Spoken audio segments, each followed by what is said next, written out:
Reporting করতে গিয়ে প্রাণ বাঁচাতে এটিএম বুথে আশ্রয় নিতে হলো এক নারী সাংবাদিককে। আর সেই ঘটনার ভিডিও ঘিরে এখন সামাজিক মাধ্যমে তুমুল রাজনৈতিক বিতর্ক চলছে।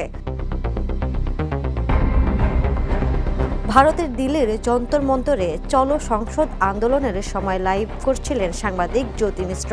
অভিযোগ, উত্তেজিত জনতার একাংশ তাকে গদি মিডিয়া বলে ঘিরে ধরে, স্লোগান দেয় এবং হেনস্থা করে। পরিস্থিতি এতটাই উত্তপ্ত হয়ে ওঠে যে তিনি পাশের একটি এটিএম বুথে ঢুকে আশ্রয় নেন। পরে দিল্লি পুলিশ এসে তাকে নিরাপদে উদ্ধার করে। এরপর বিজেপি নেতা তাজিন্দর পাল সিং বাগ্গা একটি ভিডিও পোস্ট করে দাবি করেন সাংবাদিককে অশালীনভাবে স্পর্শ করা হয়েছে। তবে ভিডিও ঘিরে পাল্টা দাবি উঠেছে, যাকে অভিযুক্ত করা হচ্ছে তিনি নাকি কোনো বিক্ষোভকারী নন, বরং সাংবাদিকেরই ক্যামেরাম্যান বা সহকর্মী, যিনি তাকে ভিড় থেকে নিরাপদে সরিয়ে নেওয়ার চেষ্টা করছিলেন। আন্তর্জাতিক ডেস্ক, দ্য নিউজ। দেশে দেশে সবার সাথে দ্য নিউজ।